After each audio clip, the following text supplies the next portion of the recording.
Hello and welcome to my channel, or welcome back to my channel. My name is Jay and this is a web of classic tales. If you're enjoying the videos, please like, subscribe, and share. If you want notifications every single time a new video is uploaded, please click on the little bell icon. Today we will continue reading Edgar Allan Poe's Ligeia. At high noon of the night in which she departed, beckoning me peremptorily to her side, she bade me repeat certain verses composed by herself not many days before. I obeyed her. They were these: Lo, 'tis a gala night within the lonesome latter years, an angel throng bewinged bedight, in veils and drowned in tears, sit in a theatre to see a play of hopes and fears, while the orchestra breathes fitfully the music of the spheres. Mimes in the form of God on high mutter and mumble low, and hither and thither fly, mere puppets they who come and go at bidding of vast formless things that shift the scenery to and fro, flapping from out their condor wings invisible woe. The motley drama, oh be sure, it shall not be forgot, but its phantom, chased forevermore by a crowd that sees it not, through a circle that ever returneth in to the self-same spot, and much of madness and more of sin, and horror the soul of the plot. But see, amid the mimic rout, a crawling shape intrude, a blood-red thing that rise from out the scenic solitude.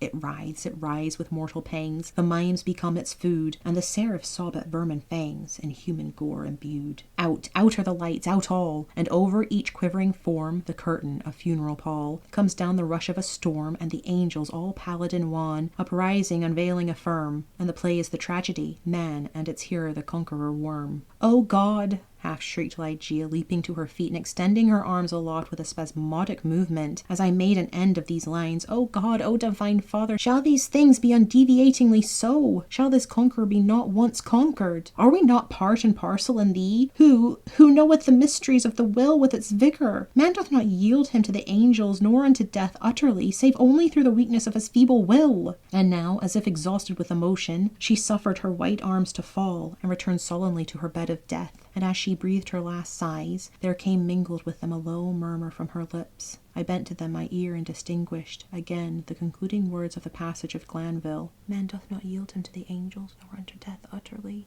save only through the weakness of his feeble will. She died, and I, crushed into the very dust with sorrow, could no longer endure the lonely desolation of my dwelling in the dim and decaying city by the Rhine. I had no lack of what the world calls wealth. Ligeia had brought me far more, very far more, than ordinarily falls to the lot of mortals. After a few months, therefore, of weary and aimless wandering, I purchased and put in some repair an abbey, which I shall not name, in one of the wildest and least frequented portions of fair England. The gloomy and dreary grandeur of the building, the almost savage aspect of the domain, the many melancholy and time-honoured memories connected with both, had much in unison with the feelings of utter abandonment which had driven me into the remote and unsocial region of the country. Yet although external abbey, with its verdant decay hanging about it, suffered but little alteration, I gave way with a childlike perversity, and perchance with a faint hope of alleviating my sorrow, to a display of more than regal magnificence within. For such follies, even in childhood, I had imbibed a taste, and now they came back to me as if in the dotage of grief. Alas, I feel how much even of incipient madness might have been discovered in the gorgeous and fantastic draperies, in the solemn carvings of Egypt, in the wild cornices and furniture, in the bedlam patterns of the carpet of tufted gold. I had become a bounded slave in the trammels of opium, and my labours and my orders had taken a colouring from my dreams. But these absurdities must not pause to detail. Let me speak only of that one chamber, ever accursed, whither a moment of mental alienation I led from the altar as my bride, as the successor of the unforgotten Ligeia, the fair-haired and blue-eyed Lady Rowena Trevanion of Tremaine. There is no individual portion of the architecture and decoration of that bridal chamber which is not now visibly before me. Where were the souls of the haughty family of the bride, when, through thirst of gold, they permitted to pass the threshold of an apartment so bedecked, a maiden and a daughter so beloved? I have said that I minutely remember the details of the chamber,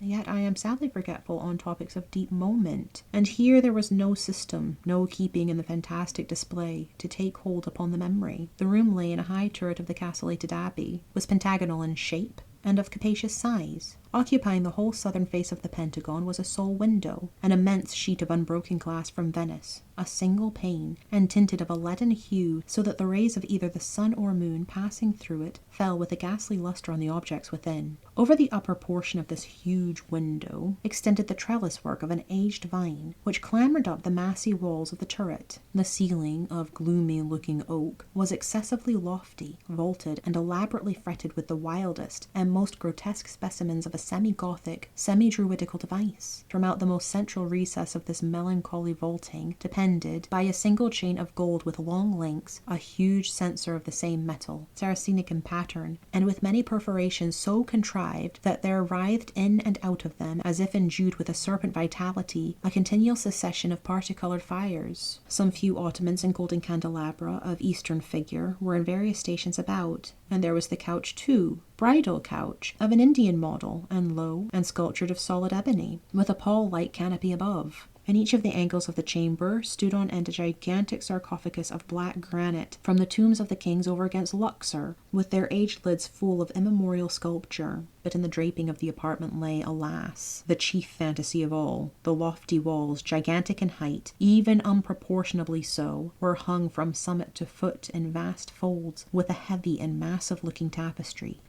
of a material which was found alike as carpet on the floor, as a covering for the ottomans and the ebony bed, as a canopy for the bed, and as the gorgeous foliage of the curtains which partially shaded the window. The material was the richest cloth of gold. It was spotted all over at irregular intervals with arabesque figures about a foot in diameter, and wrought upon the cloth in patterns of the most jetty black. But these figures partook of the true character of the arabesque only when regarded from a single point of view. By a contrivance now common, and indeed traceable to a very remote period of antiquity, they were made changeable in aspect. To one entering the room they bore the appearance of simple monstrosities, but upon a farther advance, this appearance gradually departed, and, step by step, as the visitor moved his station in the chamber, he saw himself surrounded by an endless succession of the ghastly forms which belong to the superstition of the Norman, or arise in the guilty slumbers of the monk. The phantasmagoric effect was vastly heightened by the artificial introduction of a strong continual current of wind behind the draperies, giving a hideous and uneasy animation to the whole. In halls such as these, in a bridal chamber such as this, I passed with the Lady of Tremaine the unhallowed hours of the first month of our marriage, passed them with but little disquietude. That my wife dreaded the fierce moodiness of my temper, that she shunned me and loved me but little, I could not help perceiving, but it gave me rather pleasure than otherwise. I loathed her with a hatred belonging more to demon than to man. My memory flew back, oh, with what intensity of regret, to Ligeia, the beloved, the august, the beautiful, the entombed. I revelled in recollections of her purity, of her wisdom, of her lofty, her ethereal nature, of her passionate, her idolatrous love. Now, then, did my spirit fully and freely burn with more than all the fires of her own, in the excitement of my opium dreams, for I was habitually fettered in the shackles of the drug. I would call aloud upon her name, during the silence of the night or among the sheltered recesses of the glens by day, as if through the wild eagerness, the solemn passion, the consuming ardor of my longing for the departed, I could restore her to the pathway that she had abandoned. Ah, could it be forever? Upon the earth. Thank you for listening. This has been Edgar Allan Poe's Ligeia, Part 2. I've been Jay. This has been a Web of Classic Tales. Please like, subscribe, and share. Click the bell icon for notifications. I hope you're having a fantastic day. Have a nice life, and I'll see you next time.